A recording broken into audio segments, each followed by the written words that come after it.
Hola a todos, katawhan sa Dios, sa Archdiocese sa Osamis. Sa ngalan sa tong talahuron nga Arsobispo, si Archbishop Martin Sarmiento Khumuwadidi, ug sa kahugpungan sa tibuok kaparian dinhi sa lokal nga simbahan sa Osamis, kini si Reverend Father Eman Pudyutan ang magahatod kaninyo sa atong mga pagpamalandong bahin sa Ebanghelyo karong adlaw. Mga igsoon ko ni Kristo adlaw karon nga Biyernes, Hulyo 31 sa tuig 2026, katapusan nga adlaw sa bulan sa Hulyo. O ngining adlaw usab atong gisaulog ang kapistahan ni San Ignacio de Loyola, fundador sa Society of Jesus. Natawo siya didto sa Loyola sa Espanya, diha sa parte sa Basco nga region sa Espanya. And then he was a soldier. But during sa war, he was hit by a cannonball diha sa iyang tuhod nga parte didto sa battle sa Pamplona. Gani didto sa Pamplona, naagi usa ka lugar diin didto naigo si San Ignacio de Loyola, munang nagbuhat sila didto og estatwa gayod diin si San Ignacio de Loyola gidayungan siya sa mayang mga kauban tungod kay he was hit by the cannonball. Unya during sa iyang period nga siya nagpaayo, nakabasa siya sa libro sa life ni Jesus o sa libro usab sa life sa mga martyrs. And that was the beginning of his conversion. He went to Barcelona sa Our Lady of Montserrat, kunya iyang giintrigo total ang iyang espada, symbolizing nga iya ang biyaan, no? Ang tanan niya nga kinabuhi, daang kinabuhi as a soldier, and then iyang giintrigo ang iyang espada, meaning to say, iyang giintrigo ang iyang kinabuhi. And then he went to the cave of Manresa, at Manresa, dito nagsugod ang iyang spiritual exercises.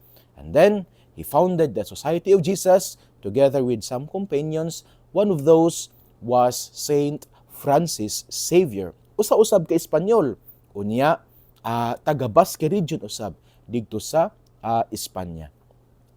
Saint Ignatius of Loyola died on July 31, 1556, and then he was canonized, and then he became a saint. And today is his feast day. Busa sa tanan nga Society of Jesus o sa tanan nga nagpatron, no, nga gihimong patron si San Ignacio de Loyola, happy fiesta kaninyong tanan. Mga igsuon, dining adlaw nga Biyernes, Hulyo 31, arita sa tong ebanghelyo nga atong pagakutloon sumala sa ebanghelyo ni San Mateo. Si Jesus may pauli sa lungsod nga iyang gipuy-an. Nagtudlo siya didto sa ilang sinagoga og natingala ang nakadungog kaniya. Diin man niya kuhaa kining kinaadmana. Nangutana sila, ug unsa may ikasulti nato bahin sa iyang mga milagro? Dili ba siya mao man ang anak sa panday? Dili ba si Maria man ang iyang inahan ug ang iyang mga igsuon, sila si Santiago, si Jose, si Simon ug si Judas? Dili ba ania man magpuyo dinhi ang tanan niyang mga igsuong babaye? Din man niya kuhaa kining tanan. Tungod niini, gisalikway nila siya. Ug miingon si Jesus kanila, ang usa ka propeta tinahod bisan diin gawas sa lungsod nga iyang gipuy-an ug sa iyang kaugalingong panimalay. Busa wala siya muhimog daghang milagro didto kay wala man silay pagtuo. Mga igsoon ang ebanghelyo sa Ginoo. Daygon ikaw o Kristo. Mga igsoon, dining adlaw nga Biyernes, Hulyo 31, ang ato nga ebanghelyo atong gikutlo sumala sa ebanghelyo ni San Mateo, kapitulo 13, bersikulo 54 hangtod sa 58. Diin kini naghisgot sa kasinatian ni Jesus sa iya ang lungsod, sa lugar diin siya nagdako, usa ang kaugalingon usab nga banay, diin siya nakasinati og rejection. He was rejected because of his humble beginnings. Kaya nag-ingon man ang iyang mga kasilinganan nga nagduda sila o natingala sila. Asa gikuha ni Jesus kining iya ang kaalam, kining iya ang pagtudlo. Where in fact nga siya nasayod man sila nga si anak og panday, iyang inahan si Maria. Nasayod sila sa iya ang kagikan ni Jesus, humble beginnings. Busa dili nila ma-reconcile nga ang kinaadman, ang kaalam, ang kahibalon ni Jesus, dili nila ma-reconcile sa iya ang humble beginnings. Tungod kay silang panahon mga igsuon, in order for a person nga makakuha og ini nga kaalam, kinaadman og kahibalo, he must undergo a particular or and then a rigid form of education under a rabbi or kanang usa ka teacher nila. And that is expensive. Ug nasayod sila sa pamilya, sa sitwasyon ni Jesus. Muna nga dili sila makadawat niini. Busa tungod kay dili man sila makadawat, ilang gisalikway sa Jesus. And on the part of Jesus, wala sa muhimog daghang milagro didto. Dili tungod kay dili sa ganahan, apan tungod kay wala man sila'y pagtuo. O kini nga sitwasyon mga igsuon, nagtudo ka nato nining pipila ka mga punto. Una, sa pagbuhat nato sa misyon or sa tuang pagkinabuhi, people will always have something to say. Or people will always say something about us. But this does not define who we are. Si Jesus, nakasinati niini. Ang iyang mga kasilinganan, nasa komentaryo siyang gibuhat. Anak man siya og panday, anak raman siya ni Maria. Nasayod ta sa iyong mga igsuon, apat asa niya kuha kini kinaadmana. They have always, or they have always, they have to say something, no? They want to say something about Jesus. And they have always that kind of comment about Jesus. But that does not define who Jesus was or who Jesus is. Tungod kay ang komentaryo sa ubang tao does not define who we are. Usa sa mga nindot nga mga tema nga among gihisgutan, no, sa amo ang retreat, no, sa Tagaytay with Father Neil Antinor Cruz, naingon siya usa sa mga topics nga among gisgutan was the topic about being beloved by God. Ingon siya nga before we became a priest, no, o sa tuang sitwasyon, before ta nga nahimong teacher, before ta nga nahimong principal, before ta nakakabot nining mga butanga, before ta nahimong inahan, amahan, or before ta nahimong someone in the community, we are first beloved by God.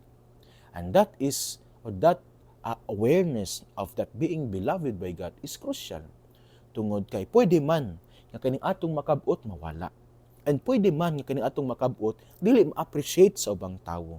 Pwede man nga kining despite sa ato ang status sa community, people will disrespect us. People will discredit our sacrifices.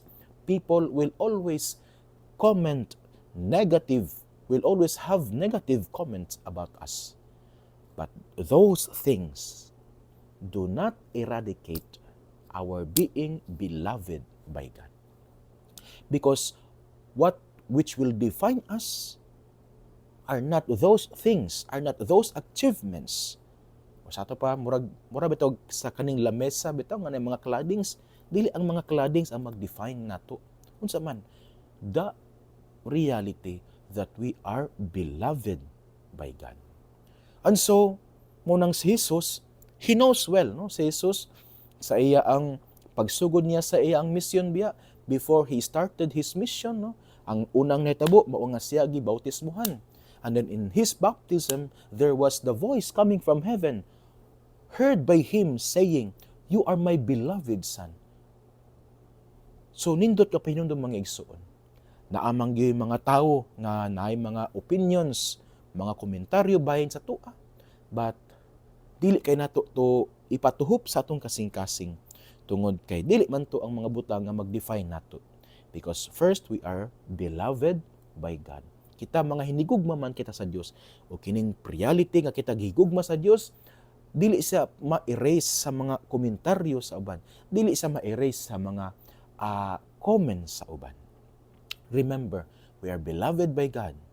And even if we would experience rejection, being beloved by God will still remain. Magpabilin siya tungod kay ang komentaryo sa uban cannot eradicate this reality embedded in our life.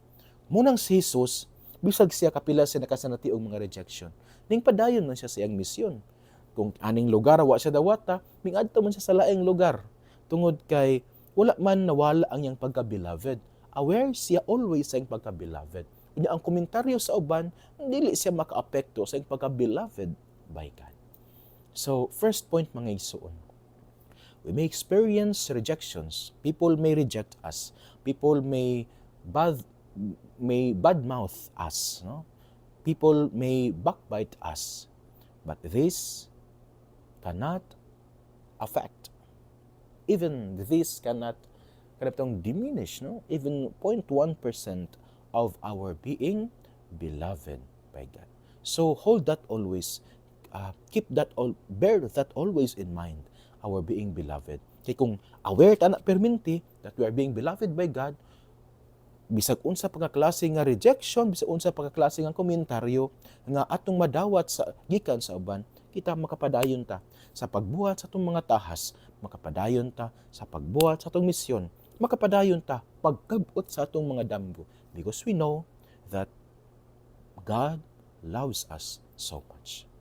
Second point mga igsoon nga pamalandong sa atong ebanghelyo karon, ato diri kita mag-focus sa kinaiya sa mga silingan ni Jesus. Sayod sila nga nindot ang pagtulunan ni Jesus. Sayod sila nga ang gitudlo ni Jesus maayo. Sayod pod sila nga ang gibuhat ni Jesus maayo. Tungod kay naka-witness man sila, nakadungog sila niini, and some of them bisag wala nagbuhat si Jesus og milagro didto sa ilang lugar, but some of them have seen these miracles, these good deeds of Jesus. But despite that, hatag sila maot na komentaryo tungod kay nag-focus man sila dili sa gibuhat ni Jesus, but nag-focus man sila sa kagikan ni Jesus, sa humble beginnings of Jesus. Kini nga kiniiya mga igsuon, ato gining likayan. Because sometimes, damang ko tayo niinibitong kinaiya nga magselos ta, masuya ta, mo nang bisag unsa ang naang nakaabot sa tong silingan, ato gyapon siyang ipaubos. Naagi po tayong mga mata nga kitawag nga mata pobre nga mga mata, which is not good. Kay atong nakita nga dili gid sa maayo sa ebanghelyo.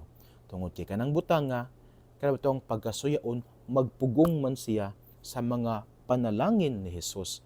Panalangin sa Ginoo nga moabot sa atong kinabuhi. No wonder why in the gospel, unsa gibuhat ni Jesus after the rejection, wala siya nagbuhat og milagro digto. Tungod kay wala sa pagtuo. In other words, kung kita suyaon kayot kita sa atong mga silingan, ang mao kini ang magpugong sa panalangin sa Ginoo nga mo tuhop moabot sa atong kinabuhi. Kung ang atong buhat maura nga manghimantay sa atong mga silingan, manghimantay sa uban, nung komentaryo dinhi, komentaryo digto, ang panalangin sa Ginoo dili gyud motuhop, dili gyud moabot sa atong kinabuhi. Kaya instead of focusing on ourselves, instead of focusing on how can we improve our life, nag-focus naman ta sa panalangin sa uban, nag-focus naman ta sa ilang kinabuhi, unya, wa tay mabuhat, taman rata sa paghimantay, wa tay mabuhat aron mo lambo ang atong kinabuhi, wa tay mabuhat aron mo asenso ang atong kinabuhi, kaya atong gibantayan, kinabuhi raman sa uban. Unsaon pag-asenso sa mong kinabuhi ni ana? So you see mga igsoon, ang tawo nga suyaon, kung kita suyaon kayo ta, himantayon kayo ta, di kita makadawat sa panalangin sa Ginoo. Kaya in the gospel, it was very clear that because of that rejection, because of the rejection of Jesus, tungod kay wala man sila pagtuo, wala nagbuhat og daghang milagro di si Jesus, tuminto say nga wala gid sila nadawat nga panalangin. Busa kung gusto ba ka nga makadawat og panalangin, then focus on yourself, on improving yourself. Dili ta mag-focus sa kinabuhi sa uban, dili ta sige og paghimantay kay unsay may makabot ni ana. Wala man ay positive nga effect sa atong kinabuhi kung kita perminti rantang manghimantay. So again mga igsuon, our gospel today, the Lord teaches us today to avoid this kind of attitude. Pagkasuyaon, pagkahimantayon, pagka nang libakira-libakiro, kung tungod kay di klaro sa ebanghelyo nga kining mga butang nga magpugong sa panalangin sa Dios nga moabot sa atong kinabuhi. Mga igsoon, dinhi na nakukutob sa akong pagpamalandong bahin sa ebanghelyo ni San Mateo, kapitulo 13, versikulo 54 hangtod sa 58. Duha ka punto ang akong gipaambit kaninyong tanan. Una, nga we are beloved by God. And then people's rejection, people's negative comments will not define us, because which will define us is our being beloved by God. Secondly, mga igsoon, let us avoid this kind of attitude nga gipakita sa mga silingan ni Jesus, kani pagkahimantayon, pagkalibakera, pagkasuyaon, tungod kay kani siya nga attitude, magpugong ni siya sa aron nga sa panalangin sa Ginoo aron nga moabot sa atong kinabuhi. Pugngan ba niya nga modagayday sa atong kinabuhi ang panalangin sa Dios. Okay, naot mga igsoon nga kini ato ang ipatuhop sa atong kasing-kasing ug ato ang paningkamutan nga puy-an diya sa atong kinabuhi. Kay ang maayong balita nga maong pulong ni Jesus angay gid natong paminawon, pamalantungan ug paningkamutan nga puy-an diya sa atong kinabuhi. Kay bulahan kayo ang tawo nga naningkamot nga magpuyo sa mga pulong ni Jesus. Sama siya sa usa ka kahoy nga gitanom daplin sa sapa kan sang dahon dili gayud malaya. Tiempo sa timpo nga siya muhatag og mamaayo ug daghang mga bunga. Amen. Before ko muhatag sa final blessing, I would just like to say thank you sa tanan nga nag-ampo kanamong mga kaparian uban ni Archbishop sa among gihimo nga annual retreat didto sa CBCP Caritas Development Center sa Tagaytay City. It was indeed a very fruitful retreat, enriching, and at the same time, it gave me especially new perspective, new hope, and then new courage aron nga mupadayon nga malipayon despite sa mga challenges niining kinabuhi isip pare sa Ginoo. Again, daghang salamat sa tanang katawhan sa Dios, labi na sa katawhan sa Dios, sa Archdiocese sa Osamis sa inyong pag-ampo. Usab daghang salamat sa mga parokyano ni Senyor San Vicente Ferrer sa lungsod sa Bonifacio sa inyong mga pag-ampo. I know nga giampo mi ninyong mga kaparian uban ni Archbishop, and then for that I would say thank you, no? Thank you very much. Uban sa pangiliya sa tong mahal nga inahan, nga gisangpit natong mga misamisnon nga beren sa kuta, ang Dios unta magapanalangin kaninyo kanunay sa ngalan sa Amahan ug sa Anak ug sa Espiritu Santo. Amen. Mayong adlaw, mag-amping, ki Dios li siempre bendiga.